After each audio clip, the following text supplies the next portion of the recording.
12 नृत्य राजकुमारियां। प्राचीन काल में एक राजा हुआ करता था जिसकी 12 बेटियां थी, यानी कि 12 राजकुमारियां। वो बहुत ही खूबसूरत थी और एक से बढ़कर एक थी। अब सभी जवान हो चुकी थी। राजा ने उनकी शादी करने का फैसला लिया, लेकिन राजा को एक ऐसी बात का पता चला कि वो हैरान कर देने वाली थी। सभी 12 राजकुमारियां रात भर नाचती थीं। किसी को भी पता नहीं था कि वो कहाँ जाती थी। राजा परेशान हो गया।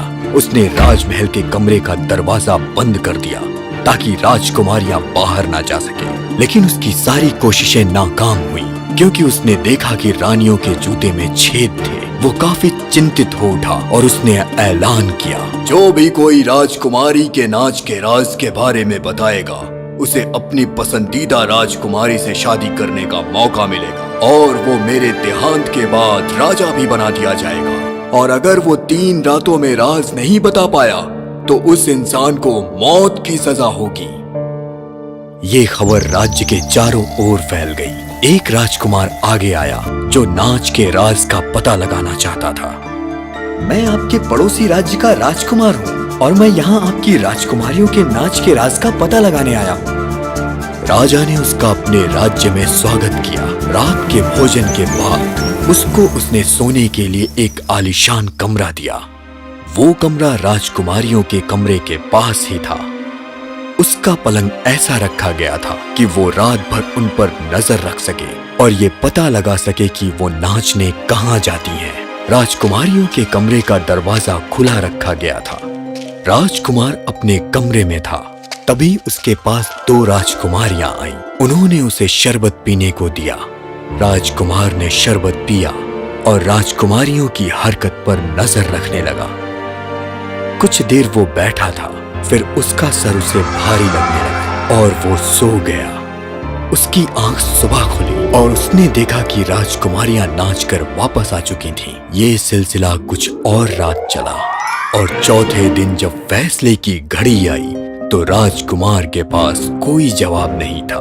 राजा ने बिना दया दिखाए उसे मौत की सजा सुनाई। इसके बाद कई लोगों ने अपनी तकदीर आजमाई, लेकिन वो राज का पता नहीं लगा पाए। उनको भी राजा ने मौत के घाट उतार दिया। राजा भी उन्हें मारकर खुश नहीं था और उसे इस बात का दुख भी था कि कोई भी राजकुमारियों के नाच के राज का पता नहीं लगा पा रहा।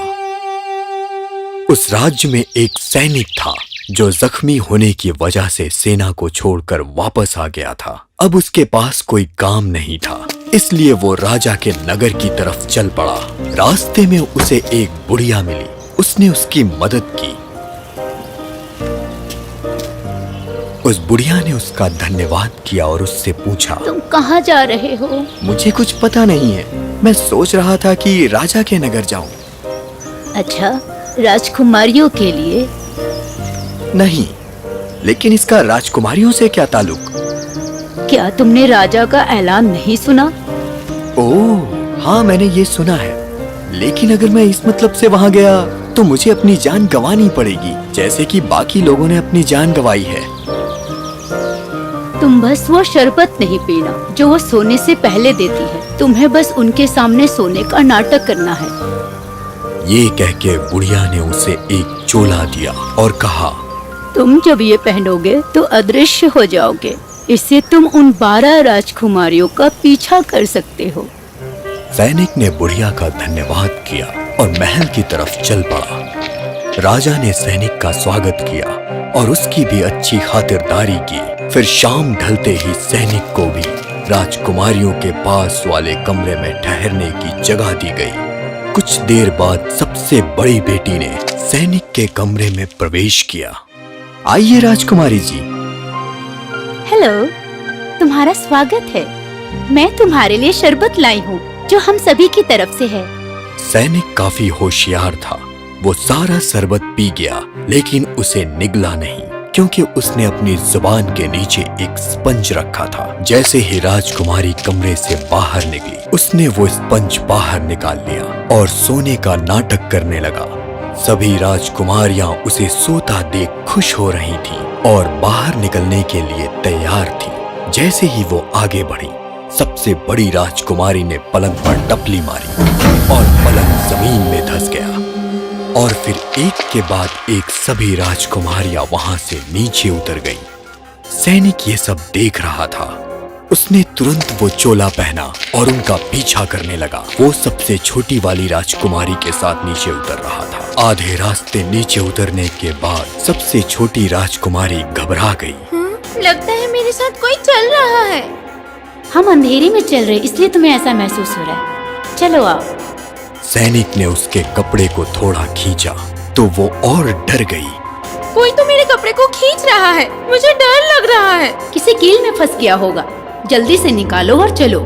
सैनिक मुस्कुराया और राजकुमारियों के साथ चल पड़ा। सभी राजकुमारियां एक खूबसूरत बाग में पहुंची जहां पेड़ों पे लगी पंखुड़ियां चांदी की थी। सैनिक ने एक पंखुड़ी सबूत के लिए तोड़ ली। जैसे ही उसने पंखुड़ी को तोड़ा वहां एक जबरदस्त आवाज हुई जिससे छोटी राजकुमारी फिर से डर गई। क्या तुमने वो आवाज सुनी? हाँ, मानो गोलियों की सलामी थी। एक और आदमी से हमें छुटकारा मिल गया। फिर वो सभी आगे बढ़ी और एक बाग में पहुंची जहां पेड़ों के पत्ते सोने के थे। सैनिक ने सोने के पत्ते को तोड़ा और फिर वही आवाज हुई। बड़ी राजकुमारी ने अपनी छोटी बहन को इसे अनदेखा करने को कहा। आगे बढ़ते बढ़ते सभी राजकुमारियां एक ऐसी जगह पे पहुंची जहां हीरे ही हीरे थे।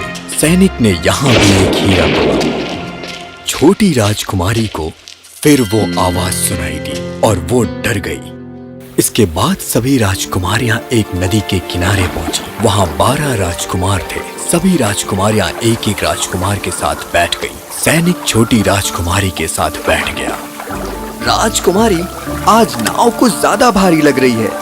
मुझे नाव चलाने में काफी जोर लगाना पड़ रहा है। मुझे नहीं पता, पर मुझे अच्छा लग रहा है। सभी 12 नाव नदी के दूसरे छोर पर पहुंच गईं, जहां बहुत ही शानदार राजमहल था। सभी 12 जोड़े राजमहल के अंदर गए और साथ ही सैनिक भी। उनके आलीशान हॉल में पहुंचते ही संगीत शुरू हो गया। 12 राजकुमारियां उन राजकुमारों के साथ उत्साह से नाचने लगी। ये सब सुबह के 3 बजे तक चलता रहा। तब तक उनके जूतों में छेद भी हो चुके थे। सबने वापस लौटने का फैसला किया। राजकुमारों ने राजकुमारियों के नदी के दूसरे छोर पर छोड़ दिया। इस बार सैनिक बड़ी राजकुमारी के साथ बैठा था और जैसे ही वो अपने कमरे की तरफ पहुंचने ही वाली थी तभी सैनिक दौड़कर अपने बिस्तर पर जाके सो गया। और जैसे ही सभी राजकुमारियां अपने कमरे में पहुंची तो बड़ी राजकुमारी ने कहा, सब ठीक है, चलो अब हम अपने कपड़े बदलकर सो जाते हैं। ये सिलसिला कई रात तक चलता रहा। सैनिक उनका पीछा करता और सबूत भी साथ में ले आता और उनसे पहले पहुंचकर सो जाता। जब फैसले की घड़ी आई तो राजा ने सैनिक को बुलाया। महाराजा, राजकुमारियां अपने कमरे में बनी सुरंग से जाती हैं, जहां आपके राजमहल के नीचे एक और महल है।